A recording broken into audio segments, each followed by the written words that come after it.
Do you know Quentin? Do you know anything about I knew Quentin, yes. He was L. Ron Hubbard's baby son when I knew him in Washington, D.C. Quentin was there, and that was before A.R.C. Hubbard was born. Okay? And he, of the Hubbard children, was somewhat different. He had light hair, and he wasn't very strong, but he was a lovely child. Later I ran into him at the Flag Land Base in Clearwater, and another time he came out to this part of California and visited, and we spent quite a bit of time with him because he was interested in being an airline pilot, and I'm a pilot, and we had a lot of fun together.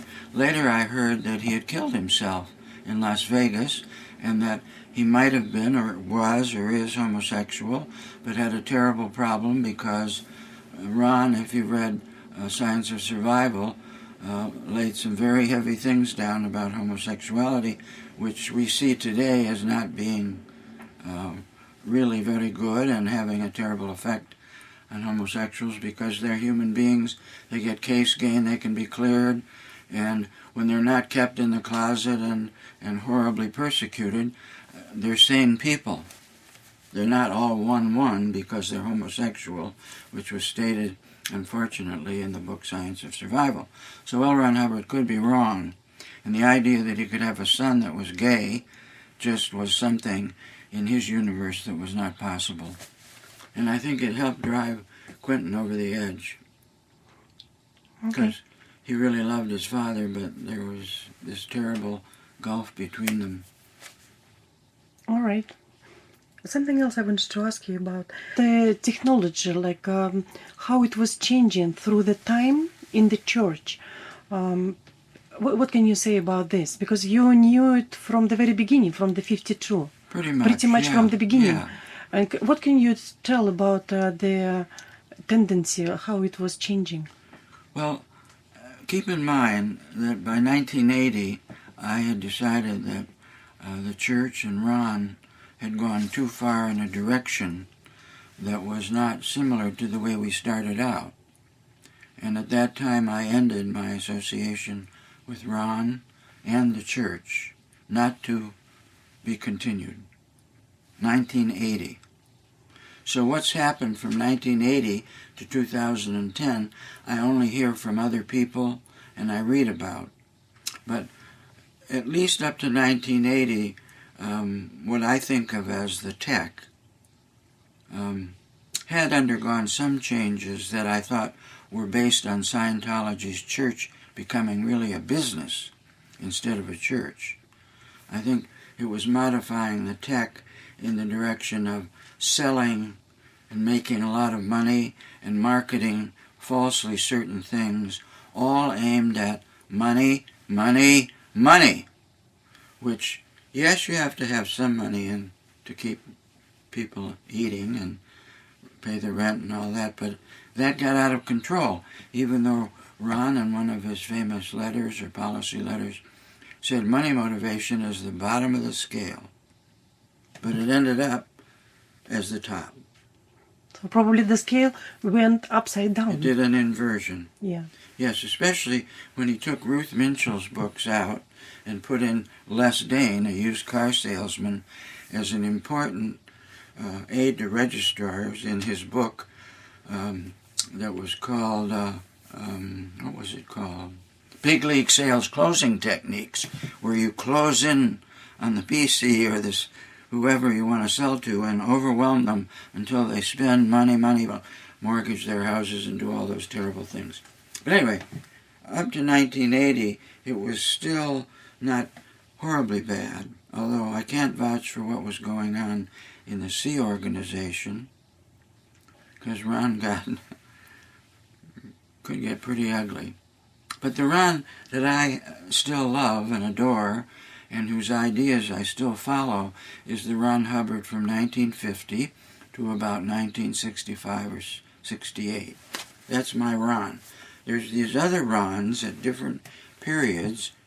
They may have had the same body and the same name, but to me, identity. they were somebody else. Okay. Okay, I see. I see your viewpoint. Am I yelling too loudly? Hmm?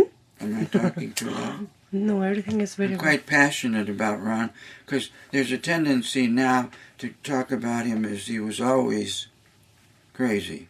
It's not true. So I have these different Rons. Okay. Yeah. So what was that thing that made you to leave the church at the moment? And also, I want to know, when you left the church, did you feel like you are leaving the Scientology as well? Like, how was it? No. I'm a Scientologist, period. I will be as long as I want to be. It can't be taken away or given. It's mine. I create it and mock it up and unmock it and use it or don't use it. Ownership. Which is exactly what Ron wanted people to do, was to make it their own.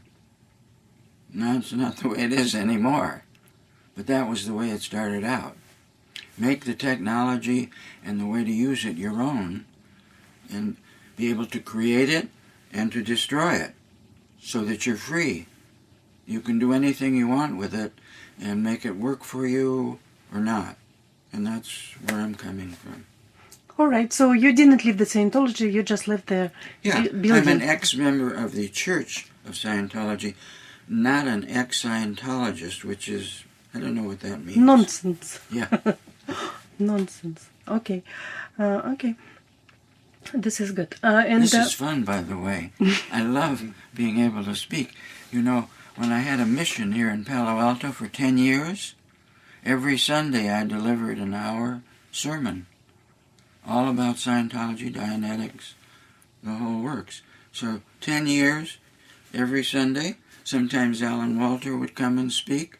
Sometimes astronauts would come and speak. We had speakers from all over the country come, but so I love to talk. I'm very fortunate with that. You mentioned the name of Alan Walter. Did you know him well? Yeah, very well. Alan and I, back around 1966, were like brothers, because we were some of the first people to actually incorporate a Scientology mission, not a franchise, which is a business term, but a mission of the Church of Scientology. And he was in Detroit at that time when I was doing that, and he was a clear and I was a clear, and we knew what we were doing about creating a Division 6 network to help make Scientology known throughout the United States. And Alan, above all, could make more missions and make more clears and make more Scientology than anyone, to the point where Ron had to destroy him at least twice. He got so big. How come? He got so big. So what? That's good. Mr. Hubbard could not have that. That was too much? It was too much. He was being out-created, and, Alan Walter thinks he's source, and and Ron had a long history of knocking off big people, whether it was in South Africa or the United States or in England. There was some flaw in his character when people got big, like Alan. And I don't mean physically. He ended up getting physically very big, but he'd had 12, 13 missions and just pouring people in. But nevertheless, at Flag and with Ron's approval, he was destroyed at least twice, and his mission networks also.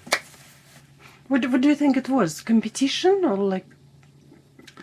I only know that a woman who worked for Ron in Phoenix, who's a great writer in her own and really knew Ron perfectly well, said to me when I was leaving to go to work in Washington, D.C., she said, "I just want to warn you about one thing.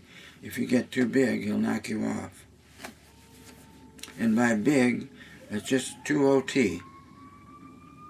If you start out creating him or doing something he didn't think of or couldn't have done, he'll knock you off. And there's quite a trail of knocked off people. Okay. I was only declared twice. Twice? Yeah. How come? By church? The first time was because I decided to incorporate the idea of incorporating not a franchise, but a mission. I did that without approval from St. Hill. So as soon as the legal officer at St. Hill, Lensworth Small, working under Mary Sue and Ron, heard that I had incorporated a mission, he said, well, you have to disincorporate. I thought he meant vanish, but no. Anyway, so I said, sorry, we can't and won't do that, so Philip Spickler is an SP, declared and expelled.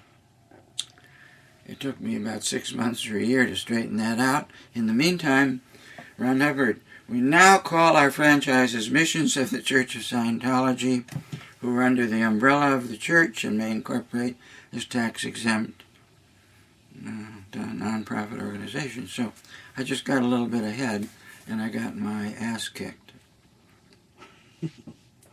Okay. Well? Oh, but those are negative stories. The great stuff was still happening, and we were still having a lot of fun, and even getting declared in those days didn't mean anything. Really.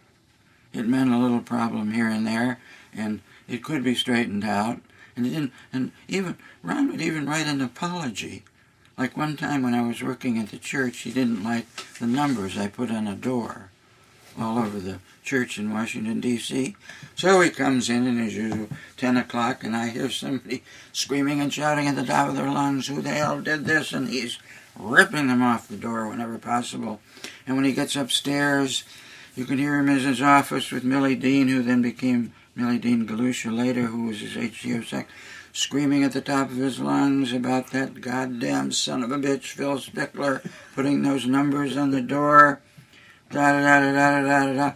I'm down in my office in the basement, cowering like a coward I was. Well, about a half hour later, it's quiet.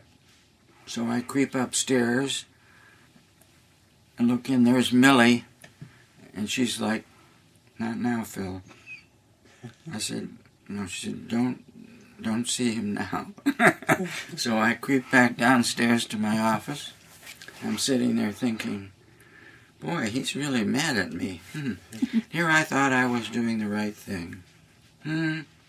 So about 20 minutes later, my phone rings. "Hello, Phil? Ron here. Phil, I'm awfully sorry, and I want to apologize. I just went off the rocker there a while. You know, I wanted these expensive bronze-like small numbers that are real classy, and the ones you put up were kind of tinny looking, and I want this place to look like it's really solid and good, and I'm really sorry I yelled and I swore, and will you accept my apology?" I said, of course, being low-toned at the time, I said, "In fact, it was a pleasure to have you yell at me." Well, I was young in those days, and I should have stood up to him a little more, but he was a great hero in my eyes, and anyway, he apologized, and he made it clear.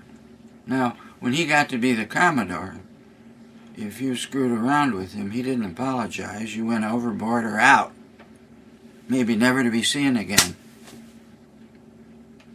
because he was no longer being a human being, which he kept saying in staff meetings. Remember, I am a human being.